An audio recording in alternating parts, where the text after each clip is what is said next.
I'm Parvati Vaish. Liz Alesevich. Yeah, Mike Cotela, Director of Operations at the Lower North Valley Boys and Girls Club. We're here from the United Way to ask you a few questions about your club. The first question we would have is, what does your program currently offer as far as activities to the community? Well, the Boys and Girls Club is a cultural, social, and recreational facility offering programs in all those areas to boys and girls ages 6 through 18 or your senior year in high school. And we serve the whole valley: Shelton, Derby, Ansonia, Seymour, Oxford, and recently we've just opened up a clubhouse in Ansonia, which gives us the opportunity to offer it to more kids. Last year, in the year 2009, we had 3,200 members, so hopefully we can top that number next year and offer the services. What do you think sets you apart from other similar after-school or summer camp programs? I think the thing that really sets us apart is that we're there on a daily basis with the children. We get to know not only the children but their families, and we do it over a long period of time. It's not a show up on Tuesday and then show up next Friday. We have children in the Boys and Girls Club every single day, so we're meeting the needs of the children and their families on a daily basis. I think that's what really sets us apart. What do you think the public doesn't know about the Boys and Girls Club, or what would you like them to know? Well, I think one of the things is, especially in these economic hard times, is that, just like businesses are struggling, the Boys and Girls Club also struggles. I mean, it takes money to run a quality program, and sometimes, people assume that we just have automatic funding, and that's not always the case. So I think, in this day and age right now, one of the major problems is to make sure that we have enough funding to run the quality programs that we need to offer to the community. What challenges do you face concerning getting volunteers, keeping them, training them?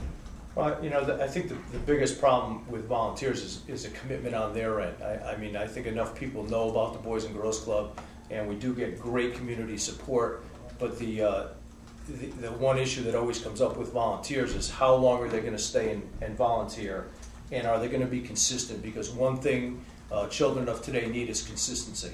One of our big pluses in our staffing is that we've had people who've worked here for 20, 30 years, and it's very consistent. The children see the same faces every single day. We need that same commitment out of volunteers. We've been real lucky so far at the Boys and Girls Club. We have some great volunteers, but that's the number one concern always with a volunteer, that they want to do well and they want to join us, but it's that commitment over long term that we're really looking for.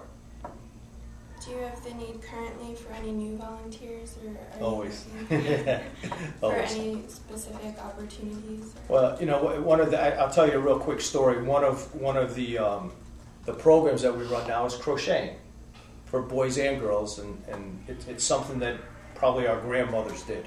And what we had was a grandmother who came in and said that she wanted to run a crocheting class, and being open to every new opportunity for children, we let her run the crocheting class. Well, today we have 40-something kids in the program.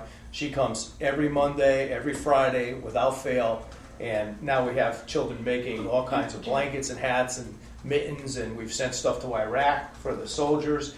So, that's the kind of programming that we're looking for. Are you aware of the United Way's Volunteer Solutions program, where agencies can sign up to put up their different opportunities for volunteers? Absolutely. Absolutely, I'm aware of it. We are signed up. And we get a lot of support from the Valley United Way and through volunteers, and that's just one avenue of volunteers that we use. Are you also aware that the Volunteer Solutions has a gift match tool where you can list different material items that you would need, like furniture, computers? You can list any of that up there also. Yeah, we are. And if you look around the club, a lot of the things that we have are donated. There's couches and all kinds of ping pong tables and things that we've had donated. So yes, it's a great resource for us to have. Do you have positions for younger ages to volunteer? Because I know that there are ages as young as like 11 or 12 that need volunteer hours, whether it be for school or church or... Yes, we do. We do. We have children who need volunteer hours for school programs, and what we do is we match them up with younger children, sometimes in the homework room, sometimes in a program area. And not only does it help us because now we have another set of eyes and hands helping children, but it also helps them in their personal growth as far as being responsible and working with other people. Do you provide your new volunteers with any form of training? We go through an orientation. We have an orientation for everybody who works or volunteers here at the Boys and Girls Club. What are your future plans for new programs or just the club in general? Well, the plan right now is to make sure that the new unit in Ansonia is up and running.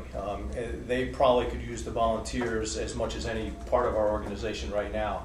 But, that's a priority number one, is to make sure that unit runs as well as the Shelton unit runs. And there's no doubt in my mind that it will. It's just a matter of time and effort by everybody. And you mentioned that the Valley United Way does provide a lot of support. Is there anything that you're looking for support from either the Valley United Way or the community in terms of donations or? Always donations. Funding is always an issue, and especially in the nonprofit world. Again, going back to the way the economy is right now. So financial donations are very important to us. But there's other kind of donations. I mean, if somebody donates pool sticks to us, that's less money we have to spend on pool sticks. If somebody donates ping pong paddles, that's less money we have to spend on that. So, donations come in all different shapes and sizes. And again, the community's been really great to the Boys and Girls Club, and hopefully that'll continue for a long time. In the state of the current economy, do you find that there is less support from the community, and what do you think will entice more people to be willing to support agencies such as the Boys and Girls Club? Well, I don't know about less. Maybe monetarily it's less. I think the commitment from the community is still there. Obviously, if you have $1, you give $1. That's a great thing. If you have 50 cents and you give 50 cents, that's what you can give. And right now, the way things are, people give what they can. Again, we do have a great support base in the Valley, so that really helps us out a lot. And the only thing we can do is to get the word out about how many children that we help during the course of a year, and hope people understand that it's real important, because the child that's at the Boys and Girls Club from 3 to 6 o'clock is a child that's growing and learning versus the child that's running the streets and causing problems. So, that would be my advice to everybody, is to really, do you want to pay now or do you want to pay later? It costs $600 or $800 a year to send a kid for a full year to the Boys and Girls Club, and it costs thousands of dollars to send a kid to jail. It's the public's choice. Do you have contact information that you would like to give us that volunteers could reach whoever the person would be? The Boys and Girls Club located downtown Shelton, One Positive Place, which is a apropos name. I think you were there when we named that way back when. And the club in Ansonia is located on Howard Avenue. Boys and Girls Club, 924-9329. Give us a call. Ansonia's number 735-1200. Jim Queen is the unit director over there. Feel free to give him a call. And anybody who wants to contact us or stop by either unit.